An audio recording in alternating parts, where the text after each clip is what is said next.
It's often because those needs aren't being met. Never let stuff become a point of conflict in a relationship. If we want long-term lasting results, permanent results, we have to focus on the cause. If you're going to choose to be bothered by small things, how often will you be bothered? I generally start with validation. Who do you want to be? What kind of person do you want to be?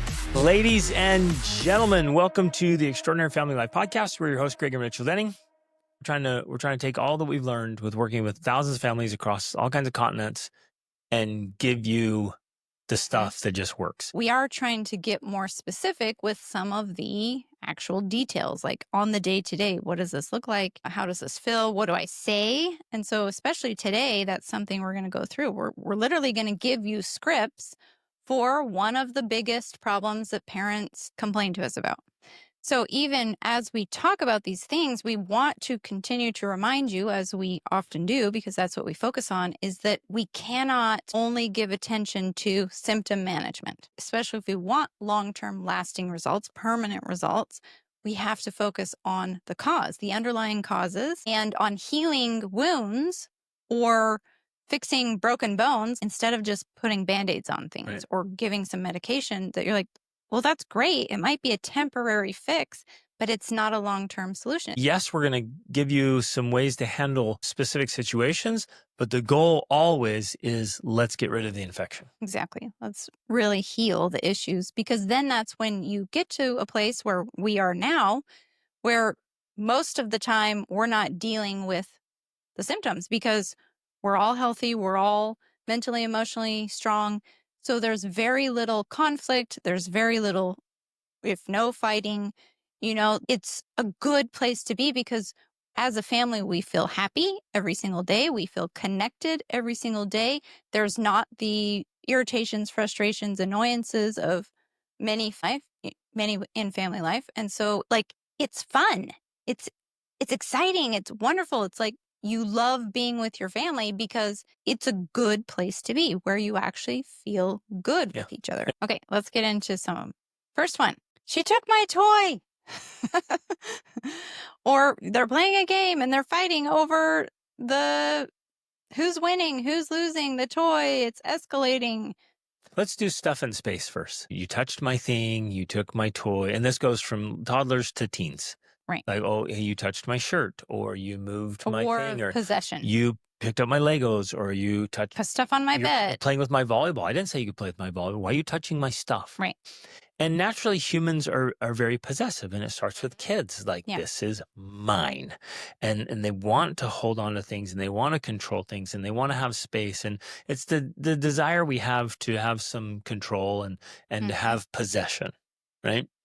So our approach from the very beginning was unique, but it worked like a champ. I wanted our kids to know that stuff is just stuff. And I wanted them to keep it in proper perspective.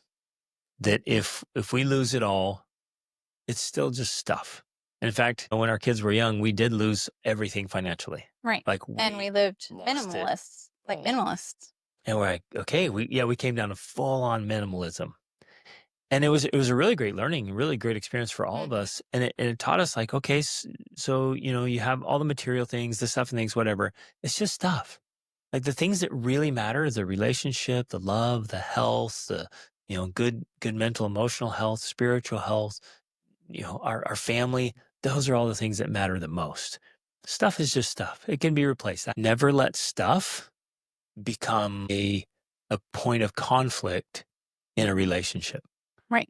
So, okay, but say that it's happening right now. And again, this is why it is challenging in this space here, is because the response you give is going to depend on, like I already said, the age and maturity of your child. That's why when in our Extraordinary Parent Mentoring Method, we're separating into cohorts so that we can talk to parents of like, okay, this age of children, like the next cohort we're doing is 5 to 14. Because the way you talk to them is going to be different than your teenagers and different than your younger children.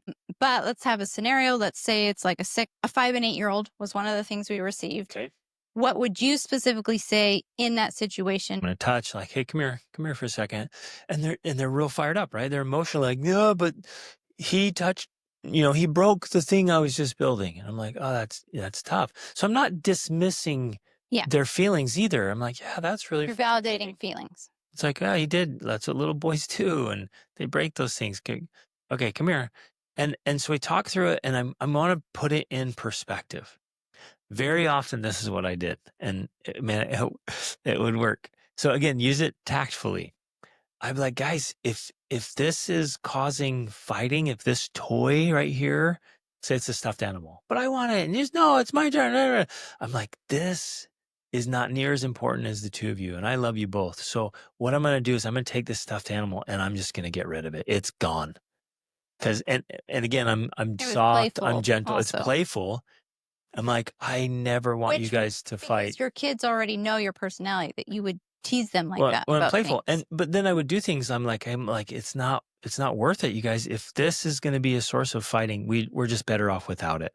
And so I would open the window and just toss, like, it's gone, and they're like, no! And all I did was throw it on the lawn, right? But it's a pattern interrupt, and it was a reminder, like, hey, it's never worth it, guys. Come on, I'm serious. And then it would probably be something of like, well, I'll go get it if you can play with it without fighting. Oh, they can go get it. Like, I'm going to get it. Well, hold on, only if you make agreement, like you're not going to fight anymore. And we're going to look what could be different. How can you guys work this out? They're like, well, she can take it first, and I'll take it next, and I'll play with the bunny, and she can play with the cat. And then I would say something like, would you like me to set a timer for that? Especially if they came up with a time. So in that scenario, when you're validating, you're doing a pattern interrupt in a playful kind of crazy way, where they're like in perspective. And then you're putting it in perspective. Like, your relationship is more important than this toy. Think about that, listeners. Like, it's so powerful. If I teach the principle in a playful, fun, calm way, it's going to land. Versus I go over there, you knock this crap off. I hate it when you guys are fighting. This is ridiculous. I'm throwing all your crap away. I'm going to get rid of everything because I'm so sick of you fighting. Yes. That's what dads are doing all the time. Yeah. Like, and some people might say, well, it's the same thing. You're taking the toy. Well, no, it's not the same. Totally different. The way you present it, the way you handle it, the tone is all very different, and it has a different impact. Yeah. So just a couple things that are similar, but I would do. So I generally start with validation. So if one of them is so upset that they're yelling out, they took my toy, or she did this, then I start by validating. I'm going to be like, wow, that's frustrating. Oh, that's so rude. I'm validating what they're feeling so they know right away. And my kids know this already because I've done it enough. Not that I'm picking sides, but I'm validating the emotion they're feeling in that moment, right? And importantly, you're not looking at the quote guilty kid with the eye and like, ooh, it's so rude. Yeah, I'm not doing that. It's more like just a statement of reality. Like, that's rude. It's not nice. It's not nice. Yeah. Right? Which they already know. But then I also will, again, I'm going over to them. I'm touching one or both of them. And then I'll say something like, did you take it or did you ask for it? And they'll be like, well, I just took it. And they're usually, because they're in the heat of the moment, they're going to be like, well, but this, and I did this. And they're trying to justify their position. It's like they're fired up and they have reasons. Yeah, they have their reasons. But I'll stick to the main core. Like I don't get off in the tangent. Right. I'm not going to talk about all the details. I'm simply going to stick to the principle. Like, if you want something from someone, the polite thing to do is to ask. So give it back and then ask. And if she's nice, she'll let you use it. If not, you're going to have to deal with it because that's life. So I'm teaching the underlying principle of manners and interaction and how you have to have some diplomacy. I'll walk through it. I'm like, let me try that. If I came up to you and I said, can I have that now, please? Yeah. How would you respond to that? And so we kind of then start doing this role playing of like, let's see what this actually looks like in the real world. And do you think that's actually going to work? So I'm asking questions. I'm giving examples. We're role playing. And we're helping ultimately to understand how to interact with another human being around stuff, around possessing things. And so essentially what you're trying to do is teach them the skills while not discounting their feelings, because their feelings are real. And hearing their reasons and then going back to the main points. Yeah. Say, I get that. That makes sense. I understand. But still, if we're going to be nice people in a family, we have to interact with each other in certain ways. Two things we've always done that are absolute game changers. So if you're taking notes, you're paying attention, like write this stuff down. So I would say superpower number one is intervene when it's small. Number two is we're always tactfully asking the kids and reminding them who they want to be. So it wasn't like who Well, and the Rachel kind of wanted them to family be, we want to have. right? And or who I want them to be, or who, somebody at church or ground, whatever. It's not. It's like, no. Who do you want to be? What kind of person do you want to be? It's incredible. Not Even to little shame kids. them. Yeah, I'm never using it in a manipulative way or shaming way. Like, you're better than that. That's not who you want to be. It was always said in a very calm, honest, open question of like, well, who do you want to be? What kind of person do you want to be? Just like that. Say, hey, bud, what kind of person do you want to be? What kind of brother do you want to be? What kind of sister do you want to be? What kind of woman do you want to be? And when you ask that way, even little kids know they want to be good. It's just like we have it in us. It's that upward reach that God put in all of us. They want to be good. And so, but you're constantly reminding them, who do you want to be? This isn't about me. It isn't about anybody else. Like, what kind of person do you want to be? Hey there, this is Greg Denning. We want to reach as many people as possible and help as many families as possible with these conversations. And we want to keep this podcast ad-free forever. You can help us do that by subscribing on Spotify or Apple Podcasts or wherever you listen, your favorite platform, and on YouTube. And leave a quick review and share your favorite episodes with friends and family. It makes a big difference. Thank you for being a part of this very important movement. And if they're calm, you don't do it right in the moment when they're all heated on fire, like, hey, who do you want to be? It's inappropriate. So you calm them down. They're sitting on your lap or something. Or You start with the validating. yeah, because we did all that other validating stuff. Emotions calms them down. And so then, like, who do you want to be? How do you want to handle this as your best self? Like, Right. the And kind of person you want to be. And they know it. They're like, yeah, I want to be nice and I want to be generous. I do want to share. The third thing I wanted to mention is we always ask them how it makes them feel. I always did this since they were little. So whatever behavior they're doing is like, after again, calm them down, like talk to them, validating. We're handling it all. Once they're in a chill state, it's like, hey, bud, how does that make you feel when you're fighting? How does it make you feel when you take something away? I know you wanted it. You knew it wasn't yours and you went and took it anyways. How does it make you feel? Again, it's not manipulation. It's not shame. I'm just asking an honest question. I want them to have self-awareness. And when they're sitting there like, not I great. really wanted that thing, but yeah, it doesn't feel great. Or when you're fighting and really upset, how's it make you feel? You're like, I was angry. I'm like, do you like it? No, I don't like it. Because it has this bitterness that comes with it. And if you help them recognize that, then they're like, oh yeah, I felt the bitterness and I don't like it. I'm like, perfect, fantastic. Let's not do the things we don't like. Right. Because I think what you're talking through here that's so key to this entire situation is that we're trying to help our children develop self-awareness. Yep. Because the more self-aware they are, the more self-directed they'll be and the better behavior they'll have because they learn, yeah, I feel differently during different times. Now, if there's never a space for them to feel those positive, happy feelings, it's difficult for them to know what that feels like and to ever then want to get into that state because they're always in a negative state. So that's one of the problems. And one of our major roles as a parent is to help facilitate more positive states. And point it out. Like, guys, wow, this evening of all us playing games here together and just being as a family, no fighting. How's that feel? Love it. And they're awesome. Like, this feels so good. Like, yeah, let's do this more. Mm-hmm. So we're acknowledging all the good feelings. We're letting them experience the bad. And they're like, it really, all you're doing, you just make it black and white for them. You just hold it out. It's like, this feels bitter and kind of nasty, and this feels wonderful. You just choose which one you want more of. And they're naturally going to choose like, wow, more good feelings. Exactly. So every child wants that. Yep. Parents may not know it. That is what they want. Every human being wants and to feel the only reason that you don't have it is because they don't know how to get it. Yep. Probably because you don't know how to get it. But once you learn how, then it's easy for all of you to get it as often as you want. And they may just assume that like, oh, this is just life. Like I'm upset all the time. And maybe they learn that from you. Oof. Okay. I can hear some of you asking like, okay, that's a cute little strategy, but what if the kid doesn't calm down? What if they're hot-headed? You go over and trying to intervene tactfully, and they're just ranting and raving. They won't calm down. They won't listen. They won't reason. And this is whether they're 5 or 15.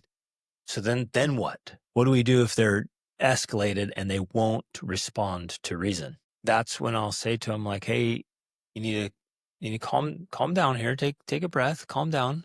La, la, la, la, la. I'm like, hey, if you don't chillax, you and I are going to have to separate from this situation, this space. Together, we'll go into the bedroom. Yes, which is critical. I am not sending them into solitary confinement. Right. That doesn't help. Sending little kids off in a timeout or teens into timeout, that's not good. So you're like, I'm banishing you. You're upset, and so you have to leave our family. You have to go away. Now, obviously there's a lesson there of like, when we behave this way, we're not allowed in the tribe. The tribe doesn't want us around. We literally get isolated when our behavior is poor. But when we're trying to teach this, I'm like, you and I are going to go away here. We're going to go in this room. I'm going to help you calm down. Right. So that they know that you as the parent, the most important person in their life who's there to teach them and mentor them, you're not abandoning them. You're going to help them through these difficult emotions. Because if they're not settling down and they're not responding, it's because they're so heightened. Like their brain is in such a reactive mode, and they likely don't know what to do about it. It's like, I am crazy. I can't even calm down with you standing here. It's like, hey, we're going to go over here, and you and I, we're going to calm down. I'm going to teach you how to do this. We're going to go over there. I'm like, we're going to breathe. We're going to relax, vent. I'm just thinking through scenarios. Depending on the situation, I may just, again, I'm not sending the other child away in punishment. I'm just saying, hey, let me help your sibling here. Why don't you go work on something else or go do something else while I help them figure out how to calm down? So I might send someone else off, especially if we're already in a bedroom or whatever. And we're gonna listen, because if they need to vent a little bit, say, okay, tell me about it. La, la, la, la, la, la, la, la. Okay, keep going. And, la, la, la, and then, what else? What else? Like, oh. And then they feel better because they vomited out all this anger and frustration, and we hear them. And we're just listening. And we don't judge them, and we validate their feelings. And that right there is so powerful. And I think if parents did that more often, it would solve so many problems, it prevent so many problems. Because often the reason a child explodes is because, just like the reason we explode, there's a lot of stacked emotion that hasn't been resolved. And finally, there's this breaking point, and they don't know what to do about it. But if we focus on punishing the behavior because we think that's the problem, then we don't fix the issue. We're doing the symptom management. So we have to go resolve the issue. We have to heal the infection, heal the wound. And that is going to take an investment of time. That's one thing parents don't like. They're like, well, that's going to take too much time. I don't have time to go sit and listen to them. Then guess what? You're going to get the results you don't want. You have to be willing to invest in your child so you can get the results that you want. And listening to them vent about all of their problems and complaints is one of the best ways to do that, without judging them, without telling them they're wrong, without telling them that they don't see clearly, whatever. You're going to have all of those thoughts and feelings. Just listen, just validate, understand, say, yep, that's part of being human. We all feel like that at some point. And they'll feel automatically better. Then you can hug them, you can hold them. And they'll calm down, and they'll make better choices. They feel better, and they will be ready to move through the world without fighting. One of the most valuable things of listening is that they're going to start articulating patterns. Yes, because it's always like talking is thinking. Yeah. People think by talking. Sorry. If you're listening, like, why are you talking to mom like that? What's going on? Why are you so reactive? She's always trying to control me, or she never trusts me. She's always picking on me. Okay, there's something. I'm not just going to dismiss that. And I was like, so you feel like mom's like picking on you? Yeah, she always pick on me. Okay, tell me why. And see, to tell you, saying something like "tell me why" is helping to validate, because you're not immediately discounting it as like, no, you're wrong. There's something wrong with you. But nor am I saying, yeah, she totally does. Right. Golly. I just say, tell me. And so I'm trying to understand. Explain. And right or wrong, if the child's reality is, well, so-and-so's always picking on me, or I'm always the one that's picked on, it's never fair. I'm like, well, okay, those are big words. Interesting. Let's walk through that. If they feel like there's a pattern of injustice, then the next little thing that happens is going to be a big explosion. Right. Because it's stacking. Adding to the stack of injustice. So it's like, this is so infuriating. I'm like, oh, that's why we're getting these really big emotions, because they feel like this is a pattern of injustice. I'm just being wronged all the time. So now I'm like, boom, there's the cause. And as a parent, I'm going to talk to Rachel. I'm like, we're going to go solve the cause of this pattern instead of just dealing with the symptom every time. Exactly. Yeah. Super powerful strategy. Okay. Good. Let's go to the second one. This one has to do with antagonizing. So he's always annoying me. He's touching me. He's in my space. Kids are funny too. They like to poke or pinch or hit, or like every once in a while they just get this little streak of like, I'm gonna do something annoying right now, and they'll like slap. We saw it the other day, these little sisters that were here visiting, and one of them just punched her. I'm like, out of nowhere. And man, she was on it. She's like, fights on now. And even with like, I reached out to try to intervene. Mom reached out to try to intervene. She's like, I'm gonna throw punches. Like, Yeah. I'm getting justice here because she hit me. I'm gonna get her back. Yeah. And there's that sense of revenge and retribution, and I'm gonna make this equal. And like they were throwing punches, and finally, I was like, look, if you want to punch somebody, come punch me. Here come, and they're like, no, and they're like, come on, and finally they came over, and then it became a little game. They were punching me in the stomach, and we were laughing, we're having a good time, and it totally diffused this little duke it out situation. But they'll do it. They'll do the things like you're saying. They'll purposely be annoying, or get in the space, whatever. Yeah. So I generally will, and again, this depends on the age of the child. It depends on their maturity. It depends on what I already know about them. My 11-year-old can get annoyed with her 8-year-old sister, especially as she gets older now. She's more mature. She's growing up. She's starting her cycle now, so she's going into adolescence. Yeah. There's a big changes in her body and her brain and her thinking and her way of being. And so she feels like, wow, I'm really maturing. I want to start leaning into the older ones. And, oh, this little shadow of mine is annoying me, right? Right. And besides the fact that she's also someone who really does appreciate her alone time, she likes to be alone. So depending on all of those different things, that will determine the response. But I'll often say something like, go over, give her a hug, and like, oh, I'm sorry. Why are you feeling? I try to bring it, because our approach is always bringing back individual responsibility. So I'm never like, yeah, she's doing annoying things. She might be, but that's not the point, because I'm trying to teach my daughter responsibility for her own feelings. So I'm like, why are you feeling annoyed? You see how that question reframes it? Because most of the time, the reason we're feeling annoyed by someone's behavior is because of our own feelings. Yep. Maybe we're hungry, we're hangry, we're tired, we didn't get enough sleep, we're frustrated or irritated about other things. This happens with parents too. Or so if we have recognize some rule or expectation in our head that's like not realistic. If we recognize that the annoyance is actually coming from within, then we can resolve that, and the quote unquote annoying behavior isn't an issue because we've removed the inner annoyance. So I know that about her. So I will go to her. I will hug her. First of all, I'm not going to get after her and be like, just get over it. Like, what's your problem? Stop. I'm like, oh, why are you feeling annoyed? And then she is going to vocalize some reasons. And if she is essentially something like, I just need some time to myself, I'm like, great, you can do that. Why don't you just say, hey, Sanji, I'm going to go take some time and do some things on my own because I need some space. And then if necessary, I help Sanji understand that that's okay. That's a normal part. Like, I take some personal time. Dad takes personal time. It's a normal thing to do, and that's okay. And you can switch that too. And so depending on the situation, you might switch it.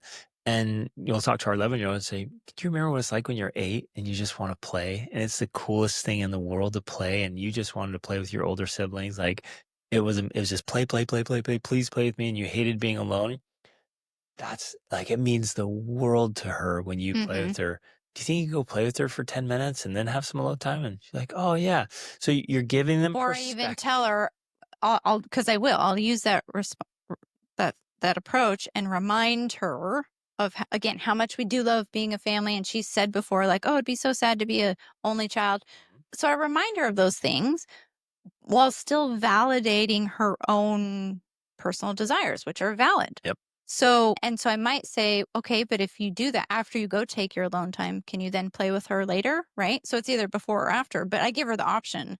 So then she's like, yeah, okay, yeah, I can do that. But another thing I'll do in situations like this, and these little situations literally can be infinite. They don't want to sit next to each other in the car. It's because like, we're too close. They're touching me. They're sitting right next. I hate when they sit next to me, or their stuff is like all over. It's in my space. It's like all these little things, and it literally could be infinite. So one of the things we're constantly teaching our kids, and I'm even teaching my clients, is like only small people are bothered by small things.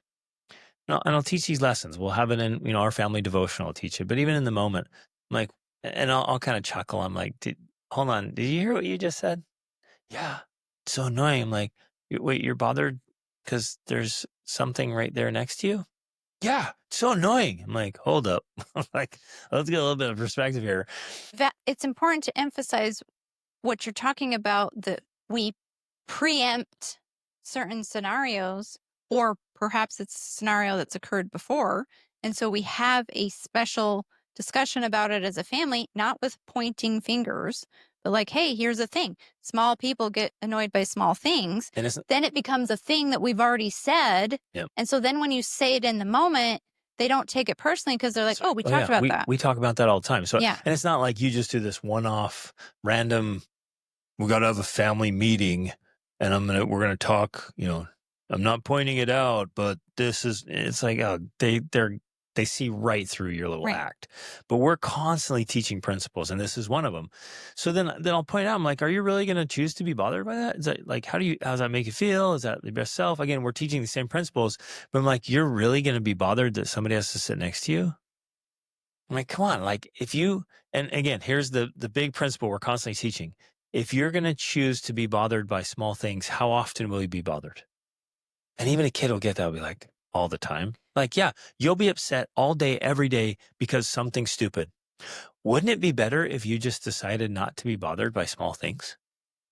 And I'm teaching. Well, and we also put it into context, because especially, if you're getting in the car and you're going somewhere and doing something, we could say, well, I guess if that bothers you, you could stay home. If you don't want to sit next to them, all right, you don't have to come. And Not mean, not yeah, rude. It's like, well, the natural consequences, if you don't want to sit in the car, then next to what are you someone gonna else, do? yeah, I guess then you don't come in the car. Yeah. And once they start to realize the context of the larger environment and consequences involved, it's like, oh, well, yeah, I guess that's not a big deal. Now, one of the things is our kids know when we say things like that we would actually carry them through. Yep.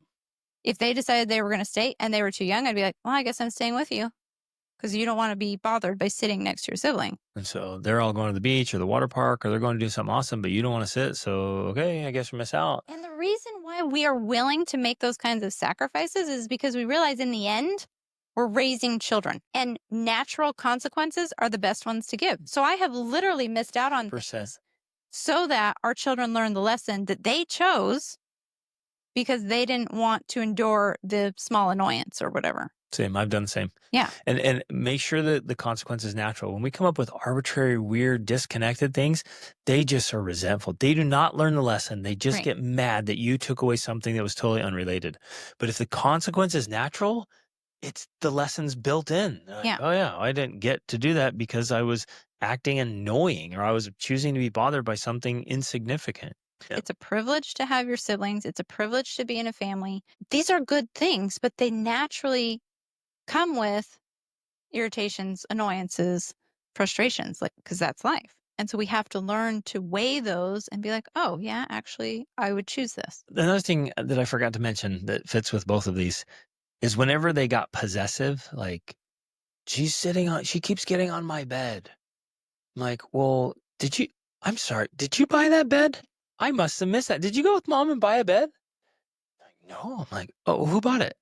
Like, you did? Oh, so it's my bed. Okay, so what about this room? I forgot. Did you pay rent this month? Oh, you didn't? Wait, well, who pays the mortgage? Oh, I do. Oh, wait a minute. This is my room. So I'm letting you sleep in my room on my bed. That's so nice of me. I think I'll let your sister sit on my bed too. And I just keep bringing this back, and like, it's just stuff and it's things, and it's all mine. And at the same time, if they want personal space, great. We can arrange for personal space. But the idea is it's really not yours, right? Just keep it in check. Okay, next one. Stop copying me or mimicking. And of course, parents just get involved. It's annoying, and they're like, stop doing that. You guys are being ridiculous. But we would probably start doing it. In fact, we have done it. We start copying them too. Yeah. Just to make it playful, especially because oftentimes something like that starts out as like a game. where one of them is doing it and then one of them gets tired of it. And so then they get upset. So essentially, what I do, especially in a scenario like that, is I remind them, hey, well, you did start out as playing a game. You wanted her to copy you. Now, if you're done having her copy you, just say, I'm done playing this game now. Can you please not copy me anymore? And worst case scenario, stop talking. Yep. Because they can't copy you. Actually, they will. If you stop talking, they'll stop talking Have too. them copy that. Or you can say with your little sibling, let's play the quiet game now instead. So you're modeling, you're role playing how to respond to the situation depending on what's causing the irritation. And that's often something with like a younger age, and then there you can use any kind of diversion or distraction. Like, let's do something else. That's when I would jump in and start wrestling or tickling, or hey, well, check this out. And you could just find a drawing. You could look up a cool video of dolphins, and like you might even, they're over there. I start noticing, right? We start noticing, and they're starting to squabble, and it's getting a little bit of annoying. I might pull up something I know they love, and like, look at this, guys. well, look at this lion. This is insane. I can't, what? And they come running. What is it? What is it? What is it? And I show them the video. Like, look how rad that is. Like, so cool. Oh, remember that time we were in Africa on the safari? Blah, blah, blah. And it's gone. Yeah. Right. And you just help them, like, let's move on from that. We don't need to have a fight over it. Yep. Okay. So, but you're keeping it lighthearted. Yep. Name calling, insults, or swearing even. Now, often parents may respond reactively, like saying, don't say that. And I would actually say, sometimes. You little brat, Yeah. stop calling names. Right. I actually. Wait, let's pause. If you're calling names to your kids, to Right. your spouse, to your neighbors, to your in-laws, to your siblings, no wonder your kids call names. Right. And if you can't you're swearing, say, don't call names because you if do you're it. doing it. Especially you called them names. Yes. And you're insulting. If they hear you insulting, as soon as you notice your kids are doing it, check yourself and be like, well, no wonder. It's totally my fault. And then here's what you do. This is so powerful. It's so important. You hear them calling each other names and insulting each other or swearing, and you walk over, instead of them getting in trouble, you walk over and you say, I am so sorry that I taught you how to do that. I apologize. I recognize that And I've been doing that and I don't like it. I don't like hearing you say it. I'm going to change it. So from now on, when you hear me call names, I want you to call me out on it. Yeah. That's one of the best ways to approach that scenario. Yeah. Or the same with the insulting, the same with the swearing. You take responsibility for it first and then ask them to hold you accountable to it. And that right there is going to encourage them to not use name calling or insulting or swearing. Because your kids will be like, well, Dad, I hear you call the neighbor an idiot all the time.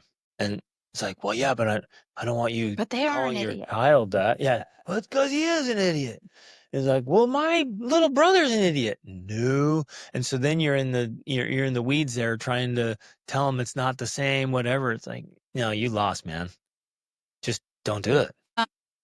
But then, okay, so how do you actually handle the situation? You apologize, you said right, and in our this is true for our family. We taught this early on little kids and reiterated it 10,000 times. We do not call names. We do not insult. We do not swear. Right.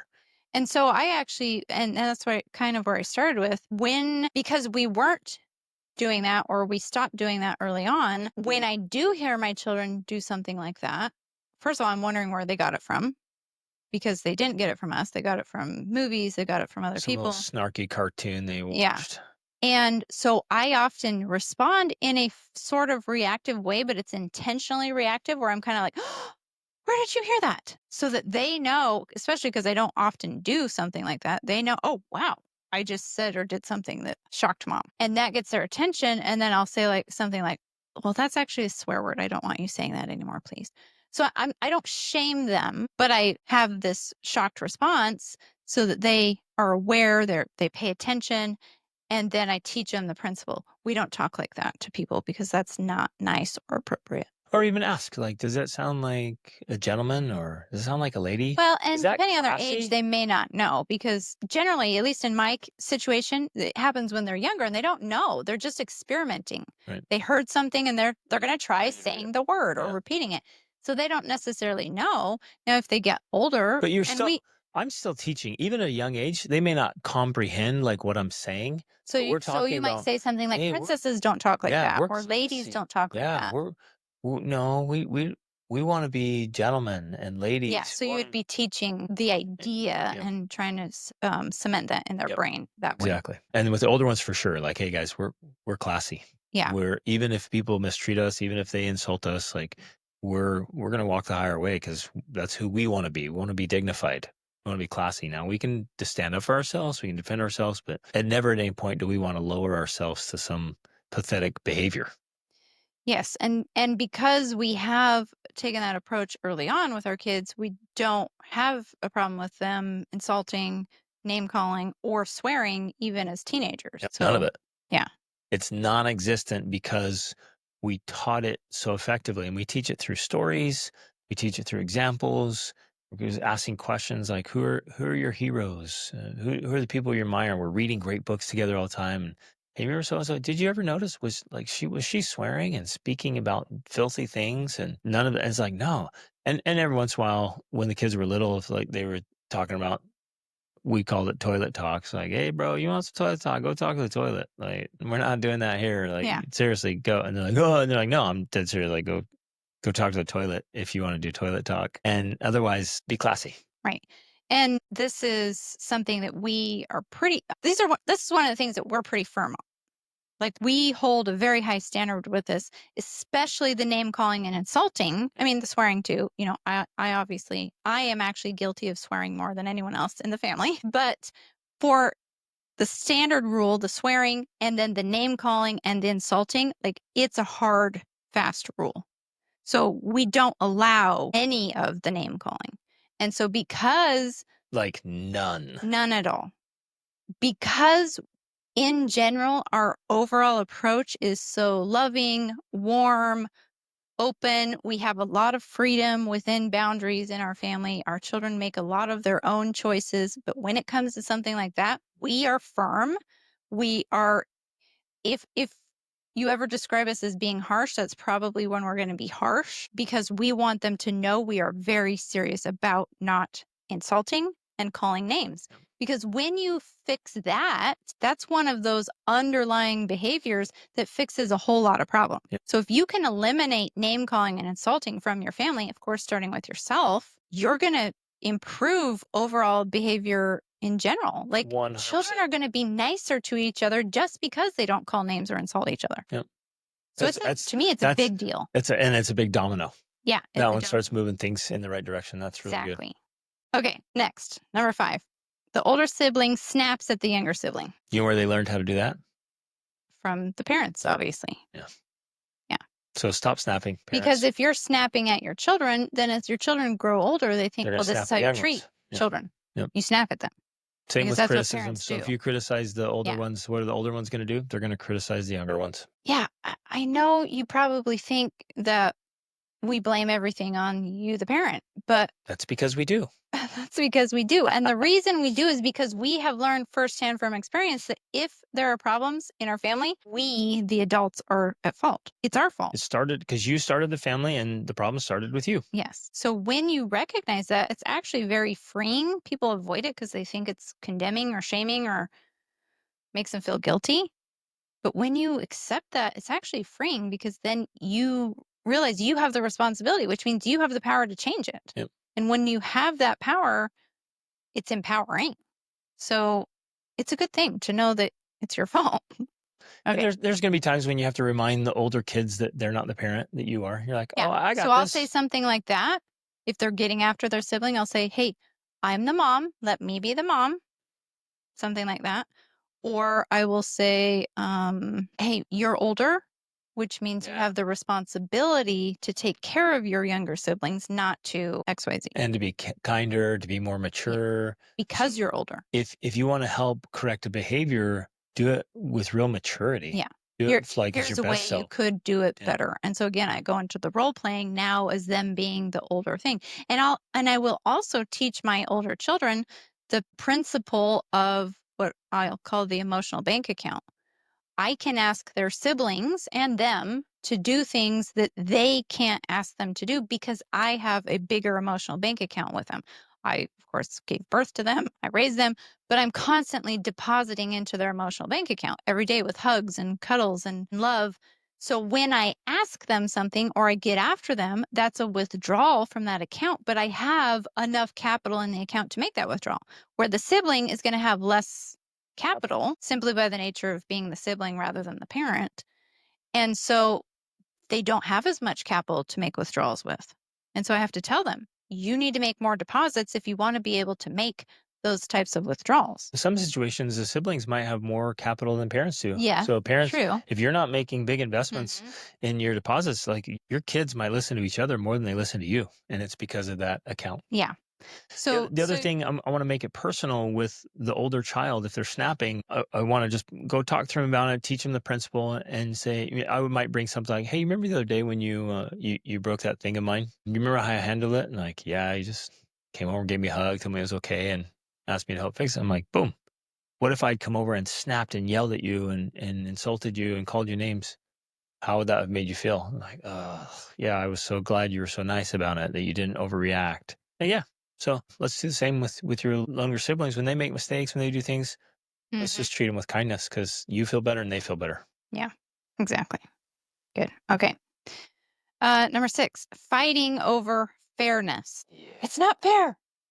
I love this. So our go-to for this one that we've said from very early on is fair is where pigs win ribbons. And you're not a piggy. Life's not fair. Yep. So we either say life's not fair or we say fair is where pigs win ribbons because we want our children ultimately to know life is not fair. It's not fair. So don't expect to get fairness. And especially in a family dynamic where all the children are at different ages, different maturity levels, they're going to be treated differently based on that. And we want our kids to know this child gets to do this because they have earned that right or that ability by passing this class. We like to call it that. Like they passed this class, so they get to do that thing, or they are older, so they don't need as much sleep, or they are this. We teach them why the unfairness exists. And when they understand that, they realize, like, oh, okay, it's not actually unfair. It's just life. Yeah, kids will constantly compare and compete, and they'll be like, "Hey, well, my sister got to do this." I'm like, "Hey, buddy, are you a 17-year-old girl or are you a 14-year-old boy? Because last time I checked, you're 14 and you're a boy." Yeah. And so we're just pointing out the differences, always talking about like, yeah, it's not fair. It's just life. But You get that, to do things that other people don't get to do, and other people get to do things you don't get to do, right. and you get this and others don't. I mean, and then we've traveled so much and they've seen so much suffering and And so much unfairness. poverty and so much Right. unfairness in the world, and so they know it up front, up close and personal. We're constantly in different nations, countries, demographics. We're among some of the poorest and some of the wealthiest. I'm like, so our kids, they never bring this up anymore because like it's so blatantly obvious just through travel, life is not fair. And they feel actually a lot of gratitude that Yeah. we have such a wonderful life. I mean, one of the things they often say, because we do morning devotionals and there will be questions, and they're just like, I'm so grateful I have such a blessed life. Like, Yeah. we have an amazing life. But I also don't want to be misunderstood because we do practice fairness in our life as far as, say, like food is concerned or different things. Like, if we make some food, we all try to make an effort to make sure everybody gets some. Yep. We don't just then say, oh, too bad, life's not fair, you missed out. If someone feels missed out on the food, we feel bad. And then, people will share with them, oh, I still have some left. Here, have some of mine. So, okay, good. Next one. 7, physical aggression, hitting or biting, Yeah. or violence. This is another one of those that we hold a very firm line on. And I think the best way to do this is when they're small. So when they were small, one, we don't hit That's them. when it starts. It's the biting and the Yeah. hitting when they're little. And when they did it with firmness, we just let them know that that was not acceptable. Yeah. We did not let it fly. I see too many parents who their little kids will be hitting and they don't say or do anything about it. Right. They just think, oh, that's how kids are. Or super soft, like don't No. hit, don't bite. No. Yeah. When they're little and they're doing that, I let them know they've crossed a line and that's unacceptable. Yep. And if necessary, I will take them and hold them in a timeout so that they know if they do that kind of thing, there are going to be consequences. And because we did it when they were small, they don't do it. Right. None of our kids hit unless we're in the gym doing Krav Maga, Then they love to hit each then other. they hit each other. But all of that's in intentional, fun, play, practice, training. Yeah. So So very firmly in the very beginning, like, hey, nope, we do not do that. Do not cross that line. And because we're so loving and gentle and affectionate all the time, when I speak when like we that use with a any of my coaching kids, voice, I'm like, don't you ever do that again. they know That you're is serious. unacceptable. And they're like, holy crap, I That just is crossed the serious. line. I'm not doing it. And so it put a stop to it, and it's done. So we have zero hitting, scratching, punching, biting. There's Pitching, no physical there's no meanness. physical meanness at all. Zero in Now, our there will be family. plenty of wrestling and roughhousing So and we roughhouse a playing. ton, and I think that's an important element in all of this. I would suggest there's a few things that I would suggest, like for all families, but I think every child should participate in some kind of martial art, some And kind or of physical roughhousing. outlet. 100%. You should be Yeah. roughhousing, wrestling, doing martial arts, and I think that's a good thing for our family too, is because Sibling. we roughhouse and we wrestle a lot, so much. But that's how you actually learn control. There's a lot of research on it, on how it helps their brain develop and they learn more about the Well, world and social interaction and and self-regulation, exactly. and they learn Aggression. about the movements of the body, and an accidental whap upside the head, they realize, man, that really hurts. And so they don't think unconsciously, I'm gonna go slap my sibling. They're like, well, I got accidentally hit one time. Yeah. Right. That rocked me. So the Like, I'm not doing roughhousing that. actually Gives reduces them context. the physical aggression. So kids who They have outlets. aren't getting a lot of the roughhousing are probably going to be more Right. physically aggressive with Yep. their siblings. Exactly. But if you got a kid like hitting a boxing bag every day and going to jujitsu or Krav Maga Or or even gymnastics, maybe. gymnastics, yeah, you have a physical outlet, so you're just getting that out. You're moving your body. It feels good. You don't have this need to, like, Josh, I just want to punch something. It's like, well, I went 3 times this week Yeah. and punched until I was exhausted. Like, I'm spent. I don't need to hit anything. And now if you do have older children who haven't learned this younger on, then I would definitely do some serious intervention on this. Take the same approach with the name calling and insulting and say, I am sorry. I should have never. And I would do this not in the moment. I would do a special talk about it or discussion. In this case, like this would be one of those things where I'd be like, I should have never allowed you to learn that that was okay. I should have never done it. If you've done it in the past, it's not acceptable and I'm going to change it. And there will be serious consequences. If they're old enough, I would have them help you come up with the consequences. 100%. What That's what I was consequences just do you thinking. think we need to have for this? So 'Cause when it's they're not calm, okay. when they're in a really good state, Yeah. and you're talking about who you want to be, and they're like, yeah, this is amazing. If you learn how to ask good questions and have good conversations, your kids, they get it. Mhm. And they themselves will say, yeah, I feel so bad for hitting my sibling, and it makes me feel terrible. I do not want to do that. And so then you say, well, okay, what's And going to be they the might come up with consequence? a consequence that maybe you think is, I don't know, but for them, maybe it's like, I have to go weed the garden if I do it. Or, And that's something they hate. And you're like, okay, great. That can be your consequence or right. whatever. The point is not punishment. The point is correction. You were Yes. correcting the behavior, and the point is that the lesson hits home. Right. So if they come up with something like, yeah, I'm driving home the lesson. Right. So if she's hitting, it's like, hey, this is absolutely unacceptable, and it's not who you want to be. You need to come up with a natural consequence, and one this has to stop. It needs to be painful enough to you Exactly. that it's a motivator. You need to come up with a severe consequence that, I mean, it hits. And you come up with it, we'll sign a document, and I'll help stick to it. We're not doing this anymore. If the desire there is to change and they come up with something and then they hit, it's like, we're following through on that. You said you'd miss out on this big thing you wanted to go to. You had a big birthday party or something that was really important to you. Like, hey, you crossed the we have to line. stick to You've the got to consequence. hold yourself accountable. Yeah. This is on you, because this is unacceptable. Right. Because it's a big deal. And that's another one of the things that will totally change the culture of your family when you eliminate something like that. Okay. Number 8, blaming each How other. many of these are there? We might have to stop because there's 10, but blaming each other. It was his fault. For us, we don't do blame. We focus on Ownership, individual responsibility, ownership. So when we go into a situation where there's potential for blame, something happened, we go in and we simply say, and this might be one of the situations we could ask a question, but it might be one of the things where we make statements of like, well, you did this to contribute. and you did that to contribute. And if I don't know, I might say, well, what did you do to contribute to it? Mm-hmm. How did you make this situation worse? Because every situation, nobody's innocent. Like there's very few innocent people. Sometimes there is. And even if it were, you could still say, how can you choose to respond? Because you're not a Yeah, victim here. We're in our family, we're very adamant about this. We teach it all the time. It's like there's no victimism. You're not playing the victim. And even if somebody does something to you, you still get to choose how you respond. right. And so let's just take And that's true ownership for here. everything in life, even trauma, tragedy. Even if you are actually a victim, ultimately you have the ability to choose how to restructure that in your mind Yep. and how you're going to use it for your benefit throughout your life, as opposed to being an endless victim to Yeah. it. So powerful.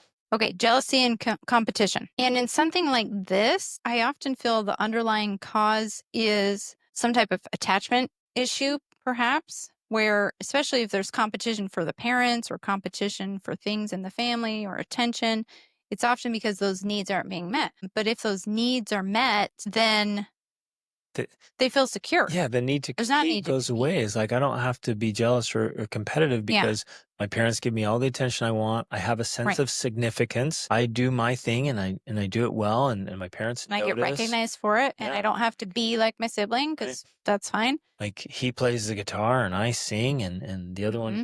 is phenomenal at this other thing that they do, whatever, all the different skills or talents, like we're good. Yeah. Okay, last one. Kids ganging up on another sibling.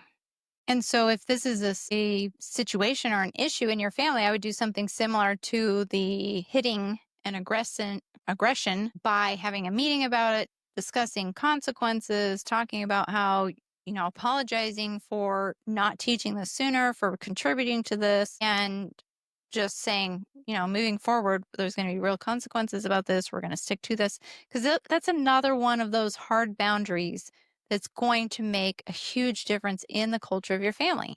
And when we can have a few of those, right? And I hope you're seeing that as we talk through these. There's some of these we're like, no, this is a hard boundary, but we're emphasizing them because they make a big difference for the rest of them.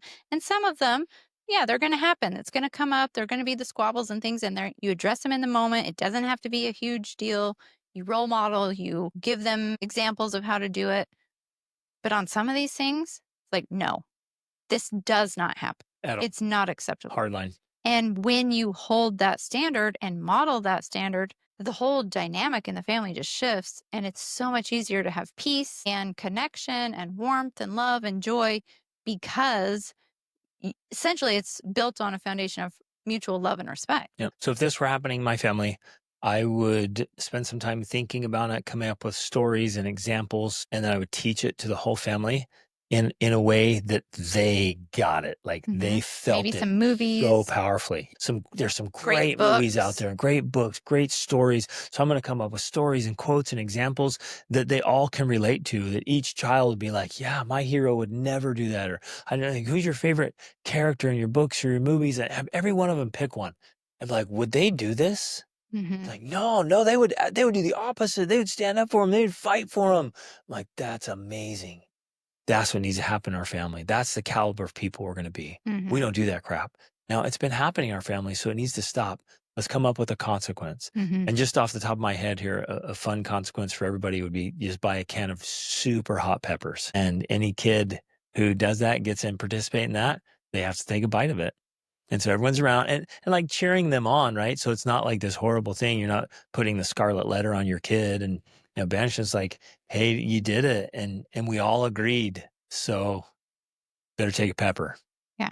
And it's, again, it's not harmful, not permanently damage anybody, but there's a really intense consequence. And all you're doing with the consequence is it's a reminder. Yeah. You're just like, oh yeah, I don't want to be like that. I slipped up. Wow, this is crazy hot. Like it's making me cry. I'm sweating. My tongue is on fire. Golly, I'm going to think next time before I go say something mean or mocking or tearing down one of my siblings. Yeah. So again, but they have to opt in. They have to choose. It's almost like, as weird as it sounds, a fun consequence. Right. But the lesson comes across. Right. Exactly. Because that is possible. It's possible to have fun consequences that are impactful enough Exactly. That they actually that they cement the message. love it. Okay, great. So I think that's it for now. We are going to continue to be talking about parenting and get as detailed as possible. And if you want to get our free guide on raising 7 well-adjusted kids, you can get that in the show notes. There's a link to that. It's a 6-step guide. And every one of you parents should get in the Extraordinary Parent Mentoring Method. Yes. It into is the absolutely world-class. correct cohort, because we're going to have it by cohorts according to ages of children so that we can more specifically address the challenges of, so like in this scenario, we would talk specifically about your different age groups and be like, okay, this is how you handle it with a 5-year-old, a 6-year-old, a 7-year-old, so that it's even more specific, tailored information and content and resources. So thanks for listening. If you know somebody who could use this episode, share it with them. In fact, I guarantee you know somebody who could use this episode. So go ahead Including your spouse. and share it with them. Grab a link and leave us a review if you liked it, and share this, and let's help parents and families. Let's strengthen families and help families build their own unique, extraordinary family life. Love you guys. Reach upward.